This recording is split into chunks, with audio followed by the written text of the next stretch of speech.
In this video lecture, we're going to talk about context or contexts of design. In particular, we're going to talk about the ideas of information in the information society. A couple of things we'll be talking about today.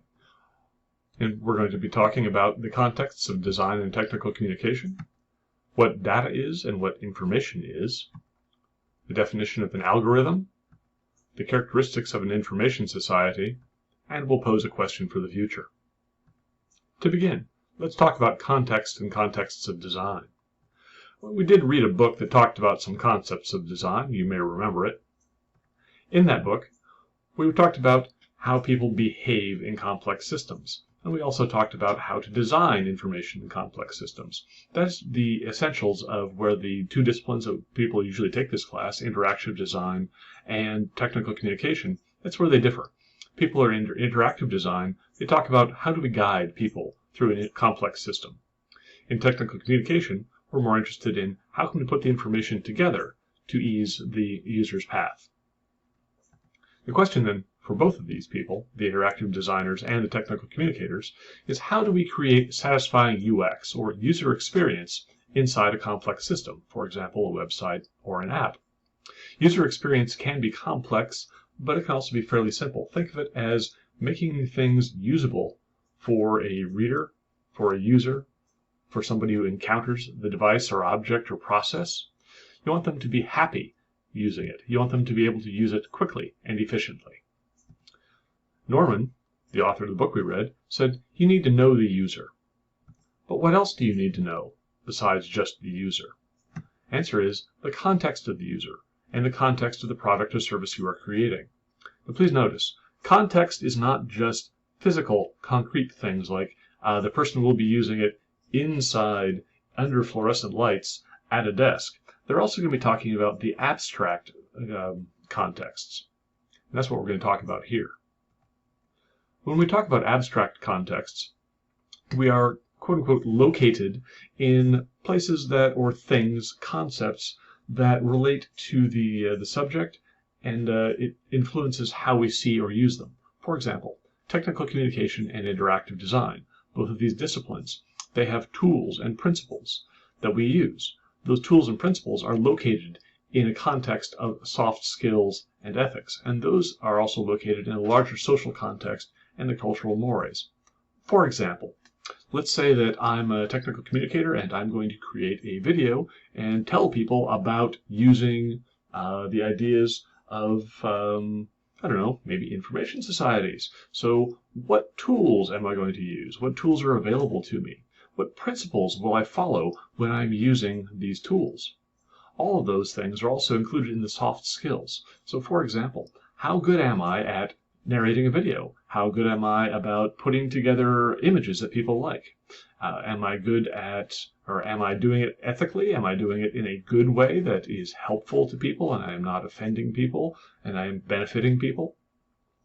Accordingly, I have to think about, well, how is that located in a social context? Where am I going to be? Who are these people? What are they like? What are their cultures like? Am I working with their cultures? Am I working against their cultures? So as you can see, context is not just physical locations, but it's also very abstract and conceptual.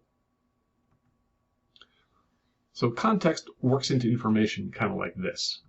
In order to figure out abstract contexts, we need to understand information about those contexts. So then that raises another question of what is this thing called information? It actually is a little more complex than you might think. Information is something that is conveyed or represented by a specific arrangement or sequence of things. So you may be wondering, well, what does this mean? Does it mean that information is organized stuff? Basically, that's the answer, yes. Data equals unorganized or unstructured information, and information only becomes information after the data that composes it is arranged. So you may be looking at this and saying, wait a minute, data are, data become? Dr. Arnett, what's up? It is because data is plural and datum is singular. Thing is, very few people actually care, but I like to be accurate. So when we start talking about this, data, again, is unorganized stuff. Data only becomes information after the data is arranged. So think about these questions. What in your life is information, and where do you find it? Pause the video for a couple of seconds, consider it, and then come back. Pause the video now. All right, now that you're back, I'm going to suggest an answer to this. What in your life is information, and where do you find it? The answer is everything, everywhere. I'm showing this picture of babies because babies are exemplifying what I'm going to be talking about here. Babies, what do? What is their function in life? Their function is to notice patterns and learn. That's all they do. Well, there are biological functions, of course, but what babies do, what most of their time is spent doing, learning. We humans are pattern recognizing machines. That's what we essentially are at base. And in order to work in the world, we learn how the world works by observing, experimenting, forming patterns, forming connections between what we see and what we experience, and then behaving according to those rules that we've set down. So yeah, we humans, we are information creating machines. But how about digital information? The thing is, we are surrounded by digital information. Our world is full of digital sensors and digital data that is stored, that is potential information, but not information yet. Here's an interesting quotation. 90% of the data in the world today has been created in the last 2 years alone at 2.5 quintillion bytes of data a day. Please notice, that's from 2017. That's a couple of years ago. Things have only sped up since then. There's more data being created now, like now, than there has been over the entire recorded history of humanity. The question then is, how do we deal with this big world of data?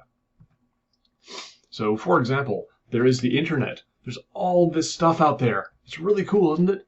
As you think about it, the entire collection of human knowledge is here at our fingertips, and we mostly use it to argue with complete strangers and look at pictures of cats. But point being, the entire internet is here. How do we sift through it? How do we make information out of all the data that is just sitting out there? The answer? Algorithms. Information today is, for the most part, created, sorted, and analyzed by algorithms. So what is an algorithm? An algorithm is a set of steps to help solve a problem. A computer program or an app, those things are compilations of algorithms. They're written in programming languages, but the programming language itself is not too important. The computers work on ones and zeros, ons and offs. That's all a programming language is it's an interface, an overlay that tells the computer turn on, turn off in this particular sequence. Algorithms then, we can use this on-off sequence to process data. Follows a general flow. We have input on the one end, instructions, steps, and output. Input, the data, the raw data. That goes into the hopper, if you would. The instructions are for the computer to follow these particular steps, do A, B, C. Then computer does A, B, C, and spits out the other end. There is your information. For example, a flowchart. This is a kind of algorithm. In order to decide what to do, when to do, you follow a flowchart. You put your information, or I should say, you put your data in at the beginning. You follow the steps through the chart, and you come out at the other end with a conclusion, a piece of information.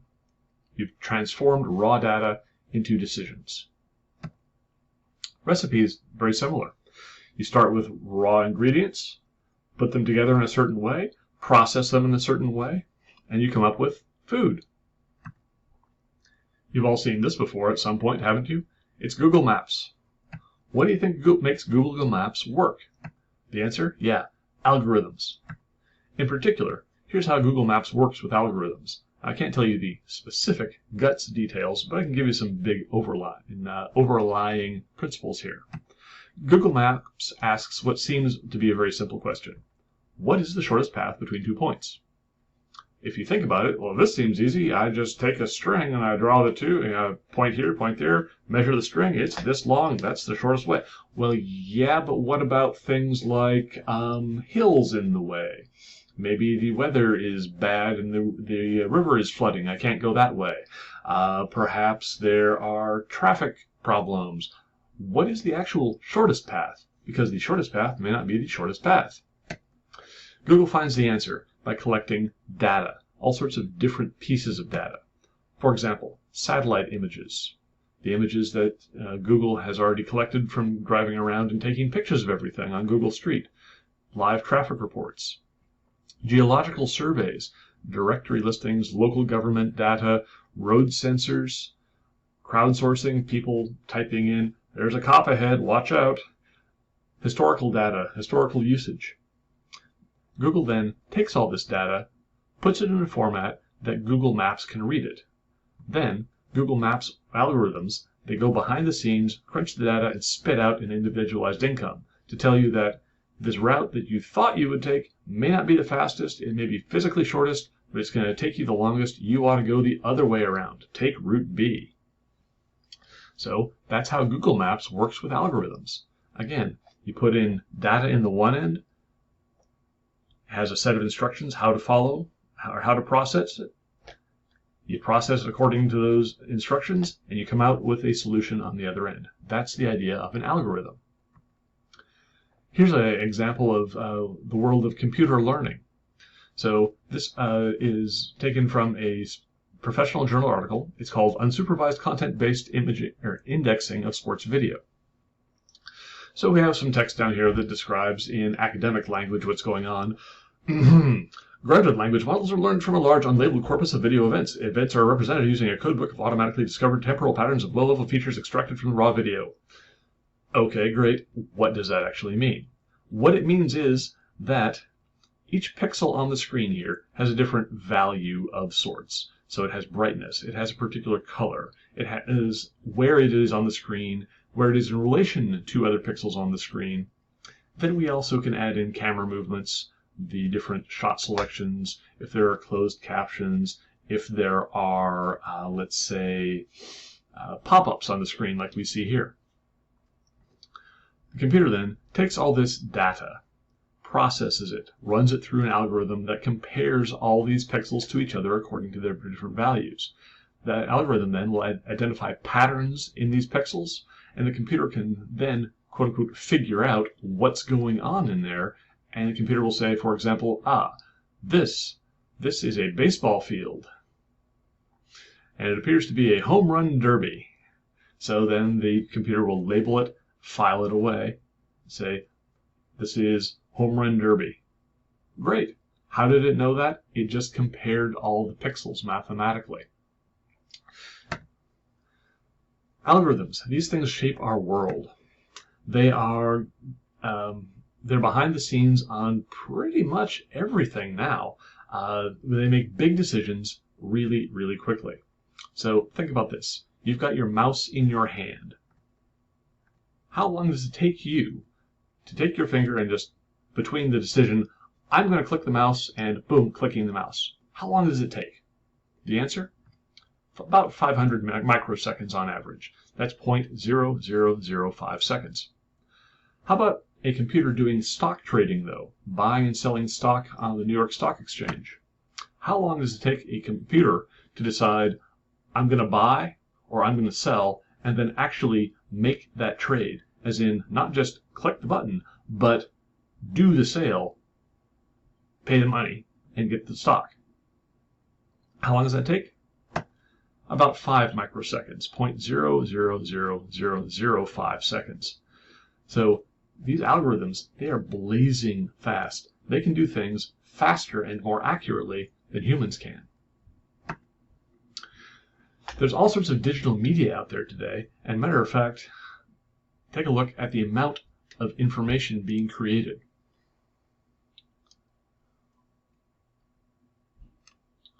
Out there right now. By the time you finish reading this sentence, there will have been 219,000 new Facebook posts, 22,000 new tweets, 7,000 apps downloaded, and about $9,000 worth of items sold on Amazon, depending on your reading speed, of course. So look at that. Look at that amount of data being generated, passing through the internet, just as we speak. So if we look at Facebook, for example, usage stats, in the time that we've been online, There have already been just about 2 million posts, almost 2 million likes. Twitter, 250,000 posts. LinkedIn searches, almost 9,000 people searching for each other and for jobs. Pictures posted on Instagram. I could go on and on and on with all this stuff, but the point is, there is so much information being generated. It's just mind-boggling, and it's all done by algorithms. We then, because this is happening, we live in an information society. So you're wondering then, what is this thing called an information society? It's a society in which information has replaced factory work, in other words, an industrial society, as the central organizing force. You may be wondering, what does that actually mean, though? How can I tell that this is an information society? What are its hallmarks? What are its characteristics? Let's break that answer down a little bit. So when we talk about an information society, the first thing we're talking about is work. That is where people go to work. It is what people do, and it is what people work with or work on, and the end products that they come out with. Those things are organized around information and computers.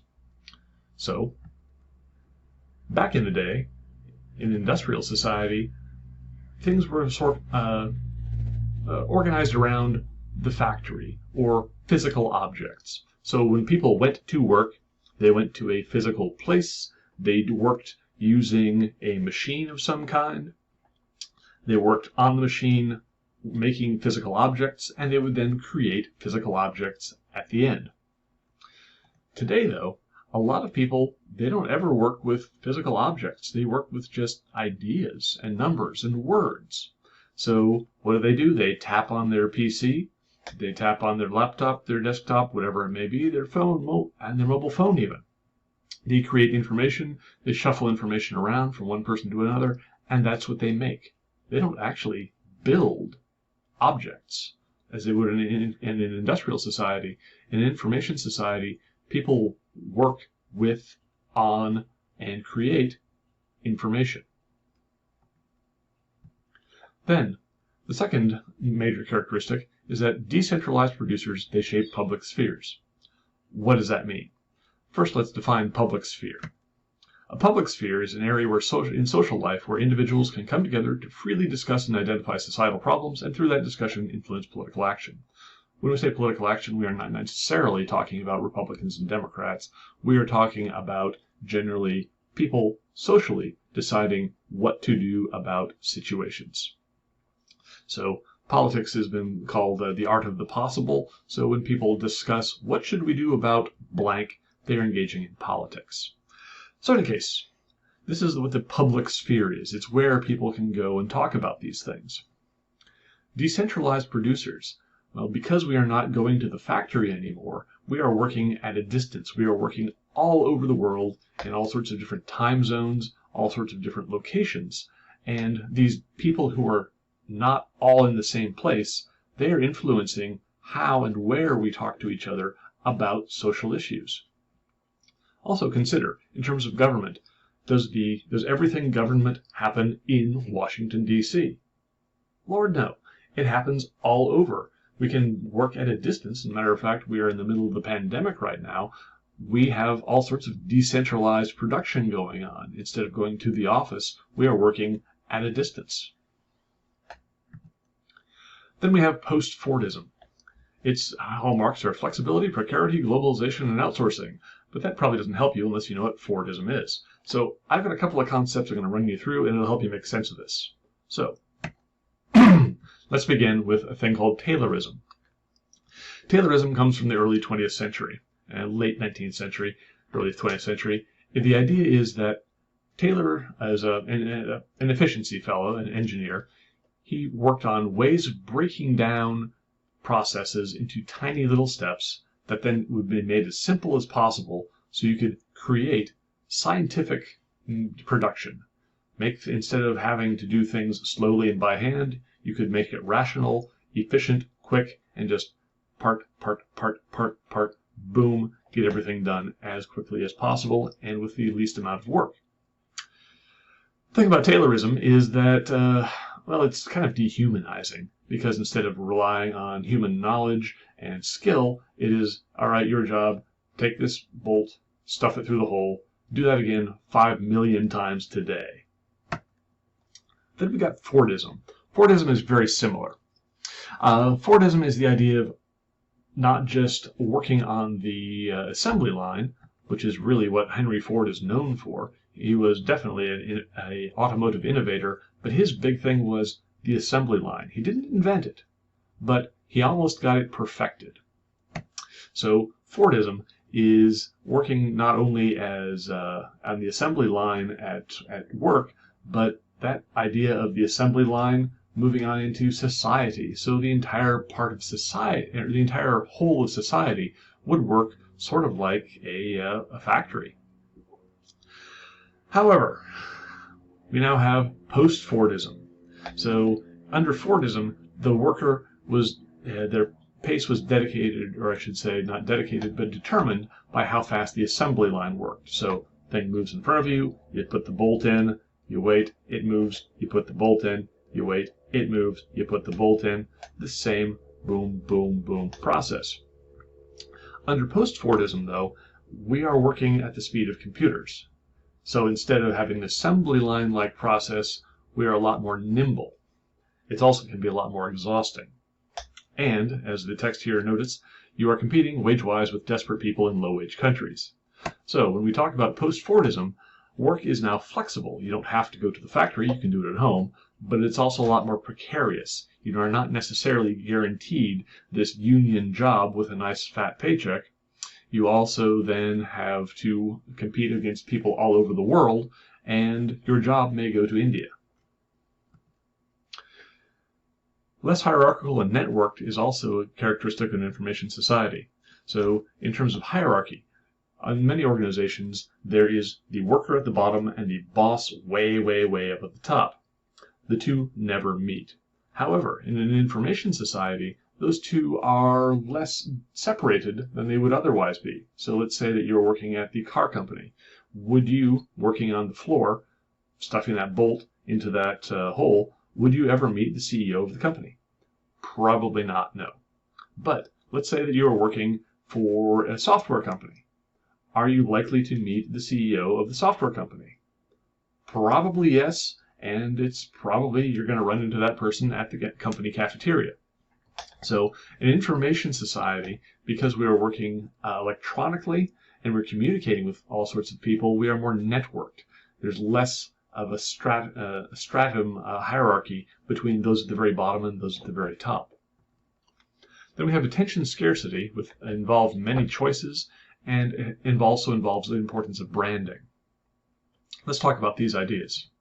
Attention scarcity, there's a text here. This is written in somewhat academese. I'll translate for you. But to begin, in an information-rich world, the wealth of information means a dearth of something else, a scarcity of whatever it is that information consumes. What information consumes is rather obvious. It consumes the attention of its recipients. Hence, a wealth of information creates a poverty of attention and a need to allocate that attention efficiently among the overabundance of information sources that might consume it. What does this mean? It means we've only got so many, we have too many choices. There's so much out there, we can only pay attention to a couple of things at a time, and then we are therefore drowning in information overload. So a little more about attention scarcity and an associated problem.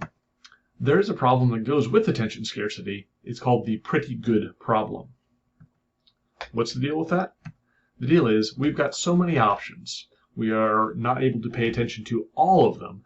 And also, all of the options that are out there are, they're pretty good. There is no one thing that is amazingly better than others. For example, refrigerators.